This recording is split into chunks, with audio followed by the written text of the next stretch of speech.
good from our point of view. Okay, John, the next one. Thanks, Andrew. The thing I think one needs to bear in mind, going back to one of Andrew's first slides, is that this is not just the sewage works. What has happened is that they've pushed out the boundaries so that this action plan now incorporates what we know as Cambridge Regional College at one end, Cambridge Business Park at the other, the Nuffield Road Industrial Estate, Garage Arama on Milton Road, where we've got Vindis and the other one. And so this is now a huge squad. But we can't easily get to the densities from the area, because what one has to bear in mind is that this is a very mixed area. So we've got the science park, but the science park, the intention is to densify the science park, because they take the view that there's too much on-surface car parking at the science park. And there are a number of business and industrial-like uses that exist and that will have to continue to exist. They've tried to put forward an idea of multiple use. So you put flats above commercial and other uses, maybe even above the primary schools that they're talking about. So they're squeezing an awful lot of housing into a mixture of different primary uses, if we want to call it that, by building the housing above those other uses. And on my screen, I've now got a green line across. I don't know if that's everybody's got that.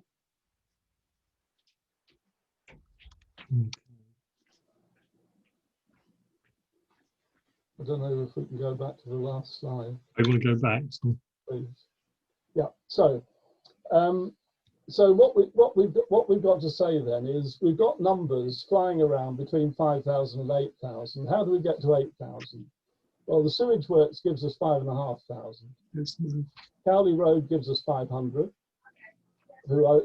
Who owns Cowley Road? A commercial interest owns Cowley Road. We don't know who. Brookgate adds another 730 that we just spotted. Nuffield Road and Cambridge Business Park, Nuffield Road Industrial Estate, Business Park, or we can call it, another 1,000, and then there's a couple of hundred from other places. And most of these dwellings are in multi-storey apartment blocks. For fuck's sake. So, as Andrew has alluded to, that what we've seen is a watering down of some good concepts. And where we end up then is really an inadequacy of provision. Originally, there was a strong idea that you could use pre-existing, thanks Andrew, you could use pre-existing facilities such as schools, medical facilities, green space, everything else, plugged in from outside. So you'd be in your area, the sewage works area, say, and you would go for your green space, you'd go to Milton Country Park. But the point, unfortunately, is that a lot of these useful ideas that we've tried to get across to them have become lost in the ether. And so there's a list there of things that are not going to be there. We don't know very much now about the car barns. We thought we'd spotted a road going in across the edge of the A14 with a new bridge across the railway so that the Fen Road level crossing would close, but that's now been lost somewhere. There's the bus depot. I mean, a city that prides itself apparently on wanting to move its transport towards buses needs a bus depot somewhere. There is no sign of where that bus depot is going to be. That's also owned by somebody else. There is a regionally important rail aggregates terminal, which there's no solution for. There's no solution for all those rather unexciting businesses that live down Cowley Road. We don't know where they're going to be put. There's no new sports pitches. There's no swimming pool. There's no allotments. There's no new venue. We asked if thought could be given to creating a major new venue that would be rail linked.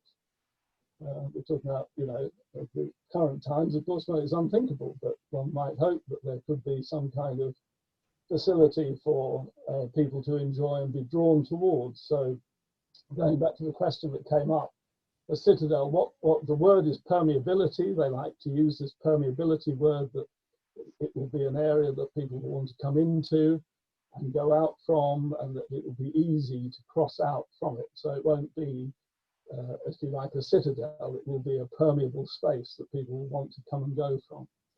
But unfortunately, at the moment, we can see that the good ideas about making sure that the high street had independent shops rather than just one big supermarket, not much else, that's not been supported by any recent evidence. The science park, which was supposed to be drawn into the whole thing, as Andrew just said, by this green bridge concept, tunnel across Milton Road, that's been lost. The green space is alluded to by the river. In essence, it's the towpath along the river. And there's no recognition now that Milton Country Park, as has been said by the representative of Milton Country Park at these meetings, is at capacity. And those of you who go there often will know that it's very much used and that most of it is lakes. So there are paths around Milton Country Park, and there are some very nice green open spaces, some of them rather close to the A14. But for 18,000 people, a few paths around lakes that are already fully occupied is not the answer. So it all adds up to a lot of stress on existing facilities that are outside this area, in the city, the hospital, medical, and so on. And of course, they've shied away from the need for proper medical facilities several steps up from GP standard facilities by saying it's not their problem. This is a CCA issue, not their issue. Shall we have the next one, Andrew, please? So here we are. This is not UFOs, but UPOs, unaccountable planning officers, who are beaming down this alien lifestyle and structures in Chesterton. And what we need to do is come to terms with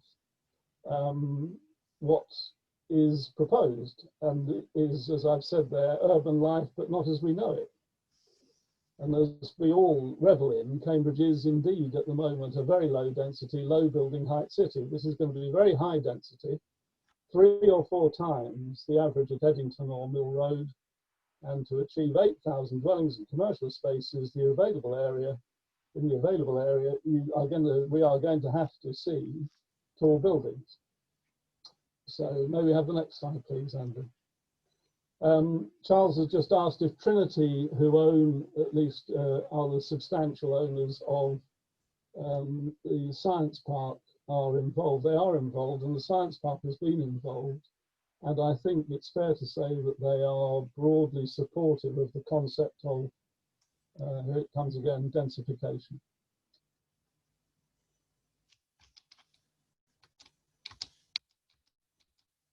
On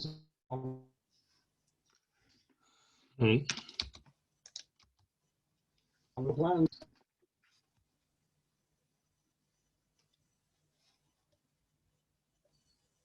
All having a jolly time outside.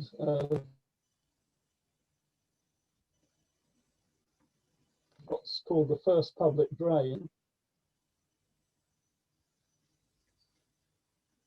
Green.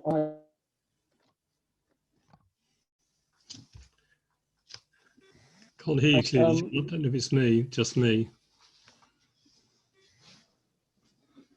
John's audio has disappeared. John, do you think you could restart your audio, please? We can't hear you at all now.